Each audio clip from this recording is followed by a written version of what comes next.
Hello guys, welcome back to the channel. Title से तो आपको पता चल ही गया होगा, it's another video on our career series how to be a nurse in Canada.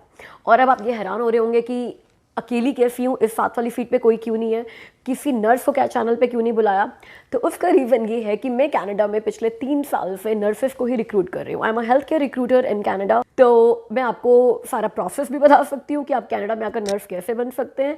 In fact अगर आप कनाडा में नर्स नहीं है लेकिन अपनी कंट्री में नर्स है तो आपके क्या क्या स्कोप रहेंगे, यहाँ पर आकर आप क्या क्या कर सकते हो, क्या क्या जॉब अपॉर्चुनिटीज़ हैं। और because I interview these people I can tell you some insights about the other side of the table कि जब हम एक नर्स का इंटरव्यू लेते हैं तो हम उनमें क्या क्या चीज़ें देखते हैं बिफोर वी सेलेक्ट देम। तो चलिए शुरू करते हैं। ओके, तो अगर आप अपनी कंट्री में नर्स हैं और आप कनाडा में एक नर्स की तरह काम करना चाहते हो तो सबसे पहली बात यह है कि आपको कनाडा में आकर जिस भी प्रोविंस में आप काम करना चाहते हो, ओंटारियो में, क्यूबेक में, ब्रिटिश कोलंबिया में या फिर न्यू फाउंडलैंड, लेब्राडोर, न्यू ब्रूंसविक, किसी भी प्रोविंस में आप नर्स की तरह काम करना चाहते हो, आपको वहाँ की नर्सिंग रेगुलेटरी बॉडी से लाइसेंस लेना पड़ेगा। बिना लाइसेंस लिए आप कनाडा में एज अ नर्स काम नहीं कर सकते और ना ही अपने आप को नर्स कह सकते हो। अब लाइसेंस देने के लिए हर प्रोविंस की अपनी अलग नर्सिंग रेगुलेटरी अथॉरिटी है, जिनको हम कॉलेजेस बोलते हैं यहाँ पे। दैट डजंट मीन कि वो आपको कोई स्टडीज़ कराते हैं, but they are called themselves like that. जैसे ओंटारियो में हम CNO बोलते हैं, college of nurses of Ontario. इसी तरीके से न्यू फाउंडलैंड एंड लेब्राडोर का अपना अलग अथॉरिटी है, ब्रिटिश कोलंबिया का अपना अलग अथॉरिटी है। अब इससे पहले कि हम सारी रेगुलेशन और इन सब चीज़ों के ऊपर चले, एक चीज़ मैं आपको और बताना चाहूँगी। If you are an internationally educated nurse, मतलब आप अपनी कंट्री में नर्स हो, तो आपके बहुत हाई चांसेस हैं कि किसी न किसी प्रोविंस में आपको प्रोविंशियल नॉमिनेशन मिल जाएगी। तो कनाडा आने का अगला तरीका है कि आप प्रोविंशियल नॉमिनेशन लीजिए। अब प्रोविंशियल नॉमिनेशन बहुत हद तक आपके प्रोफेशन पर डिपेंड करता है। हम लेते हैं कि प्रोविंशियल नॉमिनेशन लेकर आप PR लेकर कनाडा में आ तो गए, तो क्या आते ही आप कनाडा में एज अ नर्स काम कर सकते हो? नो। तो उससे पहले आपको लाइसेंस लेना पड़ेगा नर्सिंग के लिए। तो हम बात करते हैं ओंटारियो की कि ओंटारियो में आकर आप नर्स कैसे बन सकते हो, और बाकी प्रोविंसेस का जो प्रोसेस रहता है वो मोर और लेस सेम ही है। ओंटारियो में जो कि रेगुलेटरी बॉडी है जो कि नर्सिंग का लाइसेंस इशू करती है, that's college of nurses of Ontario. और इसी तरीके से एक अथॉरिटी और एक बॉडी हर प्रोविंस में है जो कि नर्सिंग का लाइसेंस इशू करती है। अब अगर आप कनाडा में ही हो और कनाडा में नर्सिंग की पढ़ाई कर रहे हो तो वो बिल्कुल अलग चीज़ होगी। फिर तो आपका कॉलेज ही आपको बहुत अच्छे से गाइड कर रहा है और आपको पता ही है नर्सिंग के बारे में, तो वो वाला एक टॉपिक हम नहीं छेड़ेंगे। हम यहाँ पे सिर्फ 2 चीज़ों की बात करेंगे कि एक तो आप इंटरनेशनल नर्स हो, कनाडा में लाइसेंस लेना चाहते हो, और एक आप कनाडा के किसी और प्रोविंस में नर्स हो और किसी और प्रोविंस में जाके काम करना चाहते हो। क्योंकि प्रोविंस आपको लाइसेंस देता है नर्सिंग का, तो मतलब जो ओंटारियो आपको RPN का या RN का, रजिस्टर्ड प्रैक्टिकल नर्स का या रजिस्टर्ड नर्स का लाइसेंस देगा, वो किसी और प्रोविंस में नहीं चलेगा। आपको उस प्रोविंस के लिए वहाँ की अथॉरिटी से अलग से लाइसेंस लेना पड़ेगा। तो पहला स्टेप क्या है ओंटारियो में नर्स बनने के लिए? तो कनाडा में किसी भी प्रोविंस में रजिस्टर करने के लिए पहला स्टेप है कि आपको NNAS के साथ रजिस्टर होना पड़ेगा, नेशनल नर्सिंग असेसमेंट सर्विस। ये वो बॉडी है जिसकी एडवाइजरी रिपोर्ट सारे प्रोविंस मानते हैं। तो आप किसी भी प्रोविंस में आपको रजिस्टर करना है, पहले आपको NNAS से रजिस्टर करना पड़ेगा। वो जो एडवाइजरी रिपोर्ट आपकी प्रोफाइल पे बनाएंगे उसके बेस पे बाकी प्रोविंसेस के रेगुलेटरी बॉडीज डिसाइड करेंगे कि आपको नर्सिंग का लाइसेंस देना है कि नहीं देना। तो NNAS की वेबसाइट पर आप जाकर अपना अकाउंट बनाओगे, उनकी फीस पे करोगे। अराउंड उनकी $650 फीस है, जिसमें वो आपके सारे एजुकेशनल क्रेडेंशियल्स मांगेंगे, सारी ट्रांसक्रिप्ट मांगेंगे, आपने जितना भी वर्क एक्सपीरियंस लिया है अपनी कंट्री में वो मांगेंगे, जो भी आपका रजिस्ट्रेशन है नर्सिंग का वो मांगेंगे। और ये सारे के सारे डॉक्यूमेंट्स जिन भी अथॉरिटीज़ ने या जिन भी कॉलेजेस ने, जिन भी हॉस्पिटल्स ने आपको इशू किए हैं, वो सारे के सारे डायरेक्टली NNAS को भेजेंगे। तो NNAS आपको 12 महीने का टाइम देगा अपना सारा का सारा प्रोफाइल कंप्लीट करने के लिए। बिकॉज जब आप अपना अकाउंट बनाओगे, उनको बोलोगे कि मुझे ओंटारियो में रजिस्टर होना है, CNO के साथ रजिस्टर होना है, college of nursing of Ontario के साथ, और मुझे RPN बनना है।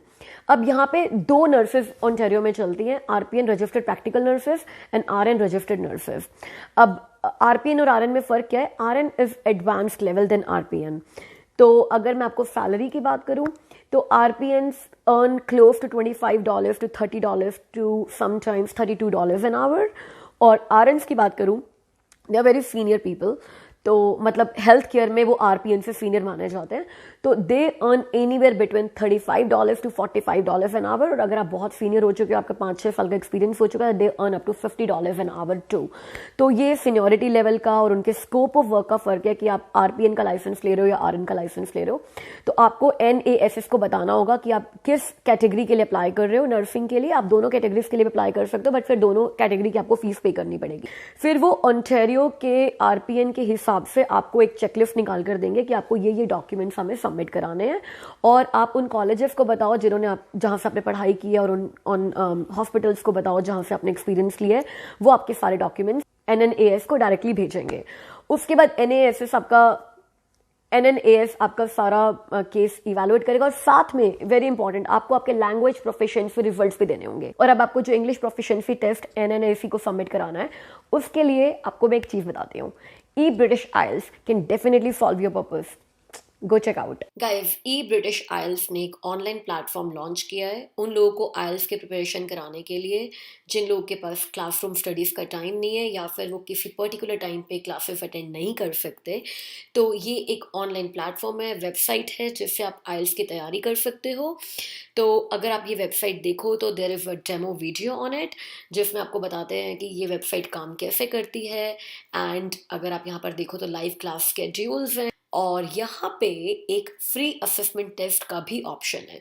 जब आप ये फ्री असेसमेंट टेस्ट देते हो तो ये वेबसाइट आपको बताती है कि आपका करंट लेवल ऑफ इंग्लिश क्या है और आपको कौन सा पैकेज लेना चाहिए, क्योंकि ये आपको एक डेडिकेटेड ट्रेनर देते हैं आपके साथ, जो आपको आपके हर टेस्ट में फीडबैक देता है और आपके लिए अवेलेबल है। चैट का भी ऑप्शन है, ईमेल का ऑप्शन है, और यहाँ पे आप फ़ोन नंबर्स भी देख सकते हो। अब जब आप इनसे कोई भी कोर्स परचेज कर लेते हो तो this is how your dashboard looks like. तो यहाँ पर अलग अलग टेस्ट अवेलेबल हैं, रीडिंग, राइटिंग, स्पीकिंग, लिसनिंग। और स्पीकिंग की तैयारी करने के लिए आप इनके ट्रेनर से 20 मिनट्स का टाइम स्लॉट बुक कर सकते हैं। राइटिंग के लिए आप इनकी ऐप डाउनलोड कर सकते हो। So this is as good as having a personal IELTS trainer, जो आपकी हेल्प करेगा आपके आइल्स में डिजायर्ड स्कोर लेने के लिए। तो अब आइल्स से डरने की जरूरत बिल्कुल भी नहीं है। अब अगर आपने कनाडा की पीआर के लिए आइल्स दिया था और वो 6 महीने से कम पुराना, तो अब वही आइल्स का स्कोर सबमिट करा सकते हो। लेकिन अगर उसको दिए हुए 6 महीने से ज़्यादा हो गए हैं तो आपको आइल्स दोबारा देना होगा, आइल्स जनरल देना होगा नर्सिंग के लिए। तो आपको लैंग्वेज प्रोफिशिएंसी टेस्ट भी साथ में सबमिट कराने होंगे, फीस पे करनी होगी। और जब ये सारे डॉक्यूमेंट्स इन सारी बॉडीज से आपके पास एनएनएएस के पास पहुंच जाएंगे, तो 12 हफ्ते में वो आपके लिए आपकी एक एडवाइजरी रिपोर्ट तैयार करेंगे, आपको भी वो रिपोर्ट देंगे, और जो भी आपने प्रोविंस और अथॉरिटीज़ चूज़ की थी प्रोफाइल बनाते हुए, वहाँ पर भी आपके रिपोर्ट चली जाएगी। और वो आपको आगे बताएंगे कि अब आगे के स्टेप्स क्या है। अब आपकी एडवाइजरी रिपोर्ट बनने के बाद आगे का स्टेप है कि जिस भी कॉलेज में आपने रिपोर्ट भेजी है, like college of nurses of Ontario में आपने रिपोर्ट भेजी है, सीएनओ में भेजी है, तो अब आप सीएनओ को कांटेक्ट करोगे। सीएनओ आपकी एडवाइजरी रिपोर्ट ऑलरेडी एनएनएसी से रिसीव कर चुका है, तो अब आपको सीएनओ की एप्लीकेशन फीस भरनी है, एप्लीकेशन फिल आउट करनी है। और सीएनओ अब ये देखेगा कि एडवाइजरी रिपोर्ट में क्या लिखा हुआ है, मतलब आपकी एजुकेशन को उन्होंने कैनेडियन स्टैंडर्ड का माना है या नहीं माना, कुछ कॉम्पिटेंसी गैप्स हैं बीच में, आपका जो एक्सपीरियंस है वो इनफ है कि नहीं है। बिकॉज ओंटारियो में या किसी भी प्रोविंस में नर्स बनने के लिए आपको सर्टेन क्लिनिकल आवर्स पूरे करने होते हैं। जब आप ओंटारियो में पढ़ाई कर रहे होते हो तो जब नर्सिंग की 4 इयर्स ग्रेजुएशन आप कर रहे होते हो, तो उस टाइम आपके बार बार क्लिनिकल प्लेसमेंट्स होते रहते हैं और आपकी इंटर्नशिप्स होती रहती है, तो उसमें आपके क्लिनिकल आवर्स पूरे हो जाते हैं। But for internationally educated nurses they check कि आपका कितना एक्सपीरियंस है और कौन कौन से सब्जेक्ट्स आपने किए हुए हैं और क्या ग्रेड्स और क्या परसेंटेज ऑफ द मार्क्स आपने लिए हुए हैं। उसके बेस पे सीएनओ ये डिसाइड करेगा कि कॉम्पिटेंसी गैप कितना है आपकी पढ़ाई में। ओंटारियो में नर्स बनने के लिए आपको क्या कुछ एक्स्ट्रा कोर्स वर्क करना है, कुछ एक्स्ट्रा कोर्सेज लेने हैं, तो आपको रिकमेंड करेगा कि अभी आप एक आरएन का या आरपीएन का एग्जाम देने के लिए एलिजिबल नहीं हो, और पहले जो कॉम्पिटेंसी गैप है बीच में उसको कंप्लीट करो, कोई एडिशनल कोर्स ले लो। तो वो आपको फिर यहाँ के किसी भी स्कूल से या किसी भी कॉलेज से करना होगा। और एक बार जब college of nurses of Ontario CNO ये चेक कर लेगा कि आपके कॉम्पिटेंसी गैप फिल हो चुके हैं या आपका एजुकेशन और आपका एक्सपीरियंस जितना भी आपने लिया हुआ है वो कनेडियन इक्विवेलेंट है, तो वो आपको बोलेगा कि अब आप जाकर एग्जाम दे सकते हो। तो आरएन और आरपीएन का आपको अलग अलग एग्जाम देना होता है। आरपीएन बनना थोड़ा ईजी है जब आप कहीं और से पढ़कर आते हो, इंटरनेशनल एजुकेटेड हो, क्योंकि आरपीएन की असेसमेंट और इक्विवेलेंसी थोड़ी ईजी है as compare to RN. RN में डेफिनेटली वो आपको काफ़ी ज़्यादा यहाँ पर पढ़ने के लिए बोलेंगे और उनका एग्ज़ाम भी थोड़ा डिफिकल्ट होता है। तो फिर मेरा आपको सजेशन ये रहेगा कि अगर आपने कनाडा से पढ़ाई नहीं की हुई है और आप कनाडा में बस अभी आए हो, तो बेटर आप पहले आरपीएन के लिए ट्राई करो, क्योंकि आरपीएन में आपको शायद कोर्स वर्क कम करना पड़े। अगर आपका बहुत ज़्यादा एक्सपीरियंस है तो कोर्स वर्क बिल्कुल भी ना करना पड़े, और जो एग्ज़ाम आप दोगे वो एग्ज़ाम भी थोड़ा ईजी होगा। तो 2 एग्ज़ाम आपको देने होते हैं, एक तो आरपीएन का एग्ज़ाम दोगे आप या आरएन का एग्ज़ाम दोगे। इसके अलावा आपको एक और एग्ज़ाम देना होता है जिसमें वो सीएनओ का एग्जाम होता है, वो आप ऑनलाइन भी दे सकते हो। जो आप आरपीएन का या आरएन का एग्जाम दोगे, उन एग्जाम्स को क्या कहते हैं और उनके लिंक्स मैं नीचे डिस्क्रिप्शन बॉक्स में दे दूंगी। तो वो एग्जाम आपको इनके सेंटर्स पर ही जाकर देना होगा। उसके अलावा एक और ऑनलाइन एग्जाम होता है जिसमें वो ये चेक करते हैं कि जब आपको नर्सिंग का लाइसेंस मिल जाएगा, तो ये एक रेगुलेटेड प्रोफेशन है, तो इस प्रोफेशन से रिलेटेड जितने भी कोड ऑफ एथिक्स हैं, जितने भी रूल्स हैं, लॉज हैं, रेगुलेशंस हैं, वो सारे आपको पता है अच्छे से। लेकिन एक चीज जरूर है, CNO आपको लाइसेंस तभी देगा जब इधर you are a PR holder और you are a Canadian citizen. और ये एग्जाम्स जिनकी मैं बात कर रही हूँ, वो आपको अगर आप पहली बार कनाडा में रजिस्टर कर रहे हो एज अ नर्स, तो हर प्रोविंस के लिए आपको देना ही होगा। उस प्रोविंस के जो भी रूल्स, रेगुलेशंस, लॉज और एथिक्स हैं उनका एग्जाम, और अगर आप आरपीएन के लिए रजिस्टर कर रहे हो तो आरपीएन का एग्जाम, आरएन के लिए रजिस्टर कर रहे हो तो आरएन का exam, that you have to give it. अब जब आप ये एग्जाम क्लियर कर लोगे तो फिर आपको CNO जो है आरपीएन का या आरएन का जो भी एग्जाम आपने क्लियर किया वो आपको लाइसेंस दे देगा। ठीक है। अब अगर आप कनाडा के किसी और प्रोविंस में नर्स हो और ओंटारियो में काम करना चाहते हो और वाइस वर्सा, तो क्या ऑप्शन है? तो आप उनकी रेगुलेटेड बॉडी से आप जाके अप्लाई करोगे, अपने ओंटारियो का एक्सपीरियंस है, कहीं का भी एक्सपीरियंस, जहां का भी आपने एक्सपीरियंस लिया है वो सबमिट कराओगे, डॉक्यूमेंट्स, अपना लाइसेंस सबमिट कराओगे कि इस प्रोविंस में आपका लाइसेंस था, तो वो आपको दोबारा एग्जाम देने के लिए एग्जेम्प्ट कर देंगे। आपको सिर्फ वहां की जो लॉज का और जो एथिक्स का एग्जाम है वही देना होगा और आपको वहां का लाइसेंस मिल जाएगा।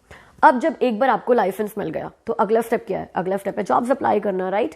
एक अच्छी बात यह है कि जब आपको लाइसेंस मिल जाता है किसी भी प्रोविंस का, एक तो आपका सैलरी स्ट्रक्चर बहुत अच्छा है, पे स्केल काफी अच्छा है नर्सेस का।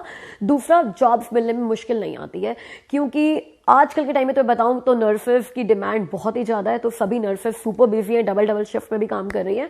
लेकिन किस तरह की जॉब्स अवेलेबल रहती हैं? तो यहाँ पे हॉस्पिटल्स, सिर्फ हॉस्पिटल्स की जॉब नहीं है, हॉस्पिटल्स भी हैं, लॉन्ग टर्म केयर होम्स भी हैं, रिटायरमेंट होम्स भी हैं, नर्सिंग होम्स भी हैं। इसके अलावा बहुत सारी होम केयर एजेंसीज हैं जो कि आपको होम सर्विस के लिए भेजती हैं। मतलब मान लीजिए कोई पेशेंट है, वो हॉस्पिटल से डिस्चार्ज हो चुका है, अपने घर पर है, लेकिन उसको कोई वूंड है और उसके ऊपर क्रीम लगानी है या फिर कोई इंजेक्शन देना है या डायबिटीज मॉनिटर करनी है। अब ये सारी चीजें एक पर्सनल सपोर्ट वर्कर या फिर नॉर्मल लोग नहीं कर सकते, उसके लिए नर्सेज ही चाहिए। यहाँ पर आप अगर आपने यहाँ पर लाइसेंस नहीं लिया नर्स का, तो आपको पता आप किसी को इंजेक्शन भी नहीं लगा सकते हो या आप किसी को वूंड पे क्रीम भी नहीं लगा सकते हो। तो सिर्फ और सिर्फ नर्सेज ही ये सारा काम कर सकती हैं। तो आपको बहुत सारी होम केयर एजेंसीज में पार्ट टाइम जॉब मिल जाती है, जिसमें आपको होम केयर मिल जाता है, किसी घर पर जाकर आपको एक सर्विस करके आनी है, उसमें आपको पर आवर बेसिस पे काम मिल जाता है। देखो, अगर आपका एक्सपीरियंस बैक फ्रॉम कंट्री बहुत अच्छा है और आपने इंटरव्यू बहुत अच्छे से क्रैक कर लिया और एक्चुअली में जो एम्प्लॉयर है वो डेस्परेट नीड में है, तो मिल भी सकता है, it's not impossible. But mostly nurses जो है वो पार्ट टाइम वर्क से शुरू करती है या फिर मल्टीपल एम्प्लॉयर्स के पास काम करती है। और ऐसे भी मैंने बहुत सारी नर्सेज देखी हैं जो कि 2-2 जगह पर फुल टाइम जॉब्स करती हैं। कनाडा में you can actually do it. अब इंटरव्यू प्रोसेस में वो क्या देखते हैं?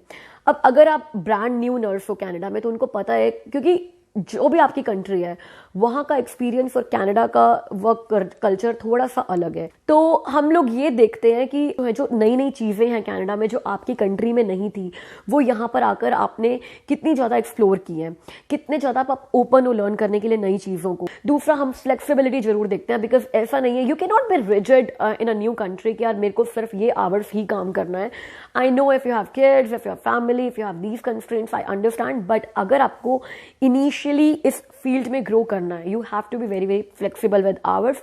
और एक दूसरी चीज़ जो है डिपेंडेबिलिटी। यहाँ पे कई बार क्या होता है कि यार आप हेल्थ केयर में काम कर रहे हो, कई बार हमारे कुछ क्लाइंट्स होते हैं, अचानक से एक्सीडेंट हो गया और अचानक से हमें नर्सेस चाहिए और हमने किसी को फ़ोन किया है, can you just go right now, and they say no we need notice और whatever. We don't prefer those nurses. अब आप कहोगे कि यार यू आर अनफेयर और हर एक की लाइफ है and all of that. So understand the kind of field we are working in. So these kind of things we look in for our staff when we hire for the nurses. क्योंकि CNO से license लेना, it's not that easy और quick process. It might take you 1 year to finally get your license. तो जो internationally educated nurses हैं वो फिर Canada में आकर क्या काम करें अगर वो नर्सेज की तरह काम नहीं कर सकते? तो there are 2 categories they can work in. Personal support worker and home support worker. बहुत सारी इंटरनेशनल एजुकेटेड नर्सेज है जो यहाँ पे पर्सनल सपोर्ट वर्कर की तरह काम करती हैं। They can not do the duties of the nurses but they can still assist the patient, help the patient, transfer the patient, feeding में असिस्ट करना, एम्बुलेटिंग में असिस्ट करना। तो ये सारी चीज़ें जिसमें आप किसी को इंजेक्शन नहीं दे रहे हो, वुंड केयर नहीं कर रहे हो, क्रीम्स नहीं लगा रहे हो, बट इमोशनली सपोर्ट कर रहे हो, मॉरली सपोर्ट कर रहे हो, you are there for the person. तो इस तरह की जॉब्स, पर्सनल सपोर्ट वर्कर की जॉब हर इंटरनेशनली एजुकेटेड नर्स कनाडा में आकर अप्लाई कर सकती है। तो that was it for today. अब मैं आपसे मिलूंगी अगली वीडियो में, तब तक के लिए अपना ध्यान रखिए। Bye bye.